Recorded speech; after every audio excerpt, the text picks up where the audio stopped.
Hey guys, Fox here. Time for another Game Gots for July of 2023. So, not too much stuff. I've been slowing the roll because, as you guys know, and you've seen in previous videos, or if you watch the Working Designs Hunt, I've been focusing on finding Working Designs titles. So, I tried to cut back on some of the other game purchases because that shit's expensive. Anyway, let's get going with some of the gaming related items here. And I got a Netoroid from Good Smile in, and I pre-ordered Megara from Hades. I always love the banter between Zagreus and Meg, so one of my favorite characters in this one. Yeah, love Hades. Still play it every once in a while, even today. It's just one of the best roguelites to play. So I did take her already out of the package so we can take a good look at her. I decided on the little cute pose of her holding the little bat creature. She's got her one wing. Good design, especially with all the earrings. I actually stabbed myself with some of those earrings trying to get, like arms and faces off and stuff, and stabbed myself there with those. But yeah, I like this one. It looks pretty good. I like the ponytail on top. So yeah, a lot of fun. Like my Netoroids because they're pretty good quality, well made, and they're nice and small, so you can get more of them and place them in different areas. So it's always a plus.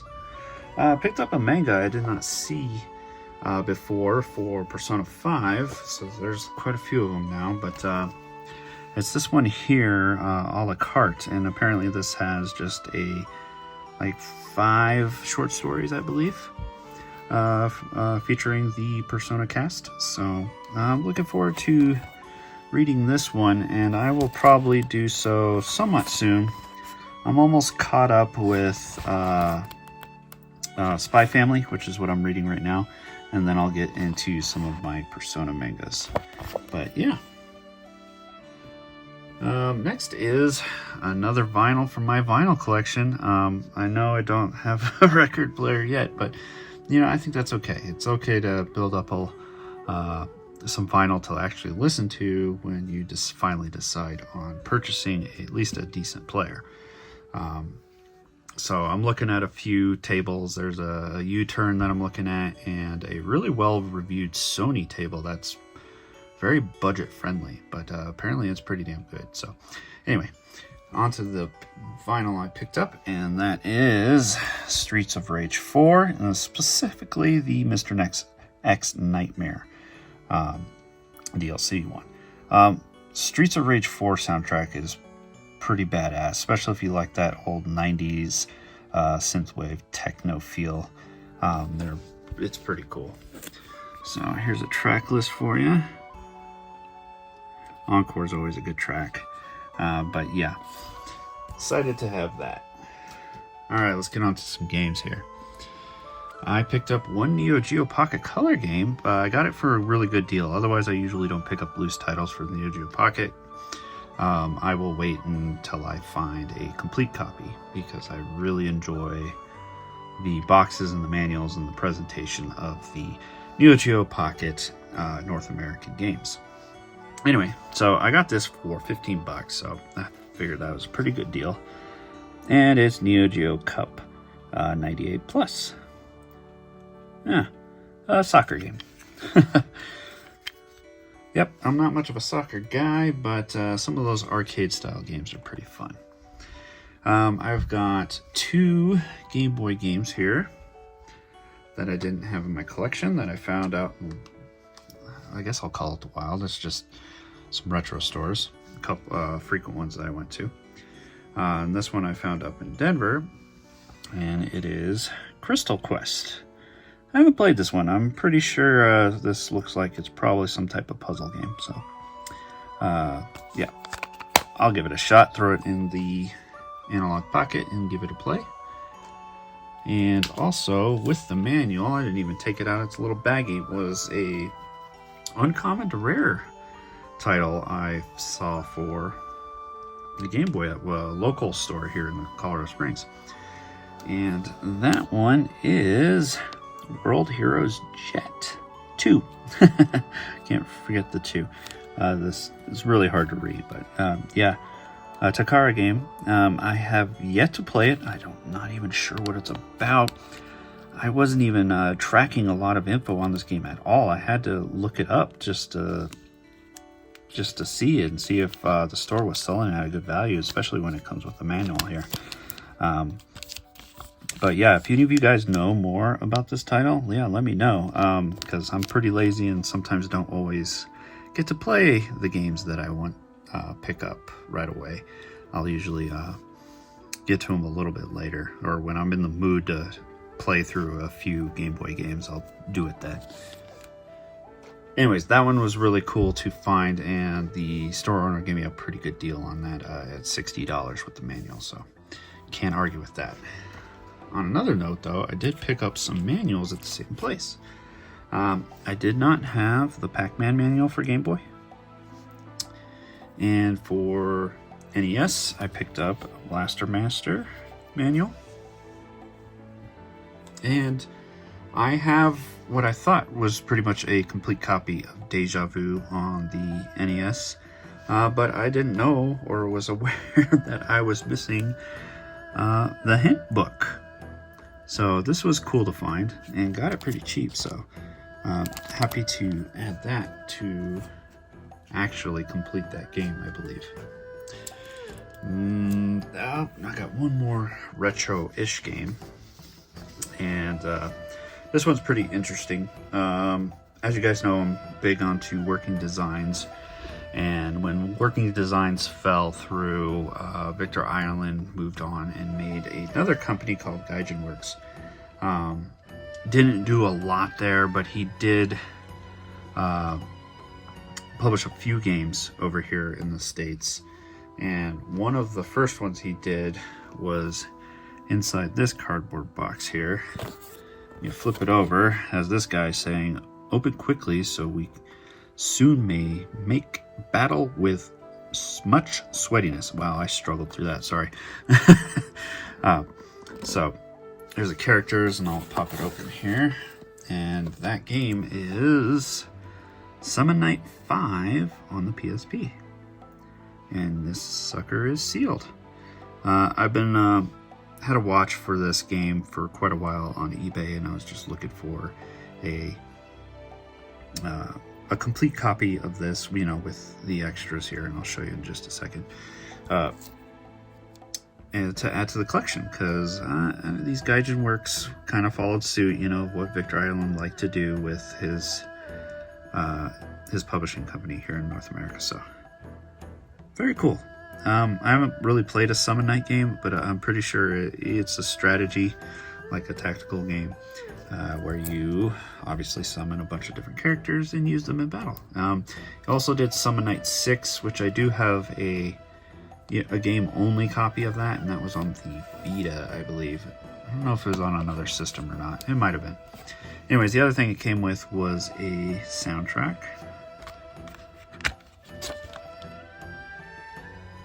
Nothing super special. You didn't get a lot of flashiness like in the working designs days, where you could, especially on the covers of the games, where you got like the foil or, you know, like lenticular style stuff. But I guess the best they did was the Gaijin Works stickers here. And inside the box, it just has, you know, a lady, a demon lady or something. So they did some work on this box, though, which is pretty cool. So I'll give them that. And on the bottom, Summon Night 5. So kind of adding that to collection, not really working designs, but kind of is. I'll probably look more into it later when I get when I finish getting all the games for the working designs. All right, we got a couple Switch titles here. First up from Fangamer is Tunic. Now this is awesome. I love this slight foily cover to this, and it's so cute and whimsical, and I know this game is terribly difficult, but that's okay. It's very much like a Zelda clone, but I don't know, it looks pretty cool, and I hear it's quite hard, but I'm gonna probably play this. Taking a trip to Japan soon, so maybe I'll bring this with my Switch and give this a playthrough. And speaking of another game in a cardboard box, but this one is from the PAL region, because this is the only way I think you can get it physically, and that's Felseal, Arbiter's Mark. Deluxe edition here, just comes with some extra missions and crap like that. But anyway, this one really interested me. This is definitely available US in the store, on like the eShop. But this is a strategy tactical game. So I love my strategy RPGs, and I was always interested in this one. Never picked it up, and then I saw a bunch of these floating around on Amazon for a pretty cheap price. So I went ahead and picked it up. Last Switch game is a big hype game for me this year. And I'm currently playing it right now. I am most of the way through Act 3 in it, and that is Trails into Reverie. Let's call it the final chapter of, the Cold Steel arc, if you will, with including the Crossbell games and I guess kind of the Sky games. But yeah, so having a lot of fun with this. It's got a unique way of it telling its story with 3 different parties who are intertwined, and they have this this is call it a Reverie corridor, where all of them can kind of meet up in this one central like Nexus style place where you can grind, train your people up, buy stuff, play mini games like that card game, Vantage Masters. I like that. I play that all the time. But yeah, this is fun. No like school stories or having to do with any of that. So if that turns you off in some of the Cold Steel games, this one does not have that. This is definitely more focused on the all-around story and just getting right into it. You don't have to do the school stuff, even though I enjoy it. But yeah, really fun. And on that note, though, of course, I got the special edition from NIS. Here it is in the box. You get that nice foily gold line here off of whoever the hell this is, because I haven't figured that out yet. But here's the back artwork. Very cool. And I'll show you a few things that came in it. One of the cooler things, which I wasn't aware because I just don't pay attention. I hear a Trails of special edition and I just buy it. I don't care what's in it. But it came with an actual physical copy of 3 and 9. And you could read this story through, I believe, the Cold Steel games as, collectible little chapters of a book. And this talks about Lapis and Swin, their backstory, who you play in Reverie. But this is the full story with some art. And I thought that was cool that they included this physically in here, to include one of the numerous books and stuff that you can read in the game. Thought that was awesome. Also came with a acrylic standee, but a pretty unique one. Here it is here. It kind of has a little bit of a 3D effect, as Lapis and Swin here are on the front, and this all is behind the acrylic. So I thought it looked pretty cool. And it came with these little metal stands here, so you can prop it up wherever you want. That's a really nice piece. And it also came with a steelbook, of course. Show that. And it's of that same acrylic. But it's pretty cool. That's a really good art for that. And there's the back. And on the inside, got some art from the Crossbell folks. Very cool. There's Risha. And also we get a, let's see here, not that, here we go, soundtrack, of course. Voila. And there's Estelle and Joshua. Track list. And lastly, of course, the usual art book. This one's titled Legends of Zemeria. So very cool, lots of cool art. I won't show too much because I kind of want to avoid spoilers. Very synopsis of the characters, and stuff like that. So very cool, and of course, ooh, some desirable art here. Very nice. Always like these pieces. Best parts. There's Laura. That's for Leo. But yeah, super cool.